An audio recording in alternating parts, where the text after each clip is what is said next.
Ryan, you achieved what you set out to do at the start of the competition, get out the group stage into the quarter-finals. A bit of a nail-biter and a bit of a while to wait, but we got there. Yeah, look, obviously, last night the result didn't go for us with Hampshire beating Somerset down at the Aegis Bowl.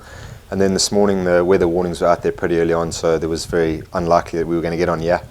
And then on top of that, we had to follow the game down in Cardiff, so it didn't look like they were going to get on. There were all the permutations there, so it's been a pretty rough night, keeping an eye on everything. But we're delighted to be on the right side of the weather and the luck. And the way we started in the comp, we had an eye on a fourth place pretty much after the fourth or fifth game with that bad start. So first objective definitely met.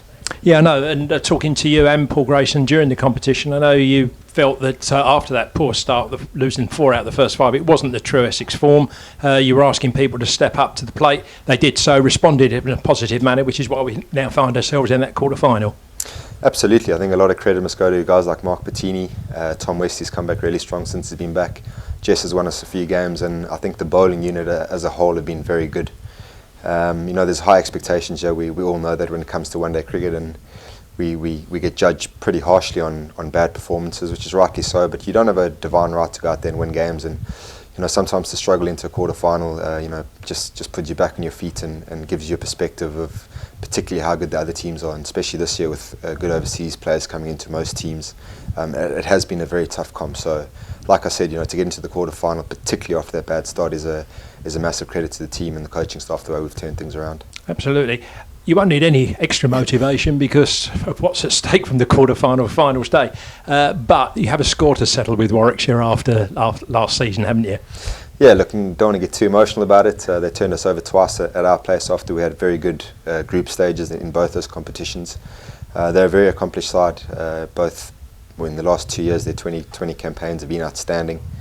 But we've got 3 weeks now to plan and to fine-tune a few things and make sure our white ball skills are spot on, so that when we do go up there in 2 or 3 weeks' time, whatever it is, that we give ourselves the best possible chance of making it back to finals day.